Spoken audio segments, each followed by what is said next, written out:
তোফাজ্জলকে এই রকমের নির্মমভাবে মারা হয়েছে, এর একদম সুষ্ঠু তদন্ত করে একদম দ্রুত বিচার হোক এবং ফাঁসি হোক।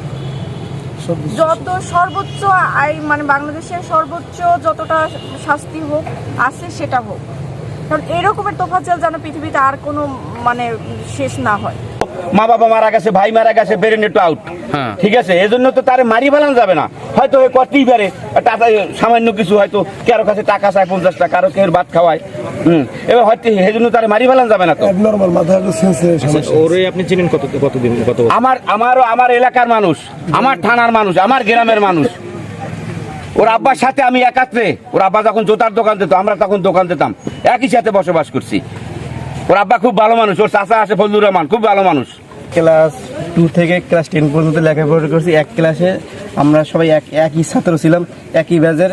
ও ছিল কমার্সের ছাত্র, খুব যথেষ্ট ভালো ছিল এবং সে এই ধরনের কাজ চুরি কোনোদিন করতে পারে না এবং আমরা এর সুষ্ঠু বিচার চাই। কেমনে কি হলো সেটা আপনাদের কাছে আমরা ছেড়ে দিলাম।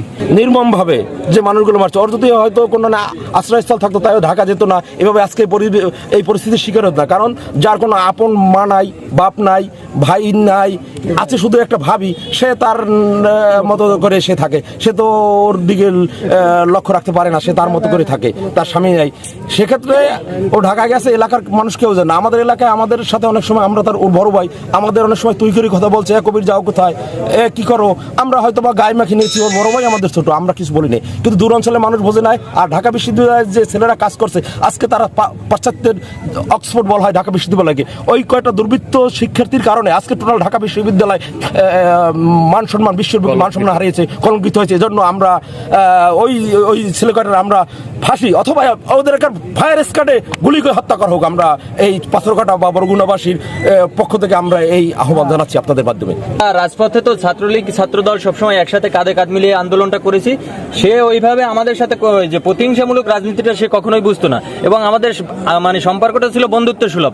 এবং আমার বাসা 4 নম্বর ওয়ার্ডে, তার বাসাও 4 নম্বর ওয়ার্ডে, কাছাকাছি আমাদের বসা ওঠা এক জায়গায় ছিল এবং আমরা মানে লাস্ট তারে আমি সর্বোচ্চ যেটা করা, সে যখন সভাপতি হলো মাথায় সমস্যা হলো, তো আমি সর্বোচ্চ চেষ্টা করেছি তাকে সেফ দেওয়ার জন্য। কিন্তু মানুষ অনেকে তো বুঝতে পারে না বললে কি হবে, হয়তোবা এটা আমার উপরেও আবার কথা বলতে গেলে আবার অন্যভাবে চাপ আসতে পারে। ঠিক আছে, অতএব চাপ আসলেও আসলে বিবেকের তাড়নায় কিছু কথা বলতেই হয়। তো আপনারা যারা সোশ্যাল মিডিয়ায় আছেন, আপনারা যারা বাস্তবতাটা বুঝেন বা দেখেন, আপনাদের মাধ্যমে এভাবে কিছু একটা হোক, যে জাতীয় যে কোনো অন্যায় হলে সেটার বিচারটা যেন আইনের মাধ্যমে হয়। আর আইনের মাধ্যমে না হলে দেখা যায় একটা অপরাধ থেকে আরেকটা অপরাধের জন্ম হয়, আবার দেখা যায় সেই অপরাধ থেকে আরেকটা অপরাধের জন্ম হয়, দেখা যায় ভুক্তভোগী হয় আপনার আমার মতো আসলে সাধারণ মানুষ।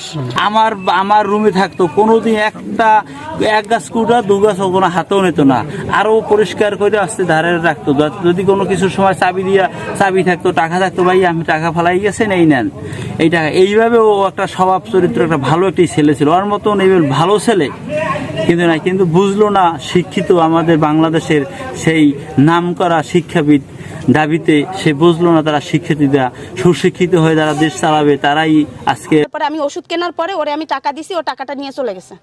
তা তখন আমি ওরে দেখে মনে হয়েছে যে ও আবার সেই আগের স্টাইলে চলে গেছে। তা আমি বললাম যে কি ব্যাপার, তোর লেফাস তো সেই আগের মতো হয়ে গেছে, কারণ কি? তখন আর কোনো কথা বললাম। আমি বলছি যে ওই যে এনামুল ভাই, সে কি তোর এখন দেখভাল করে না? তোর তো এনামুল ভাইয়ের পাওয়ার তো গেছে, এখন কি করবি? এইভাবেই আর কি ফাজলামি করতেছিলাম। ও আবার আমারে বলতেছিল, আপু তুমি যদি বিসিএস ক্যাডার না হও তাহলে কিন্তু তোমার সাথে আর কোনো কথা নাই।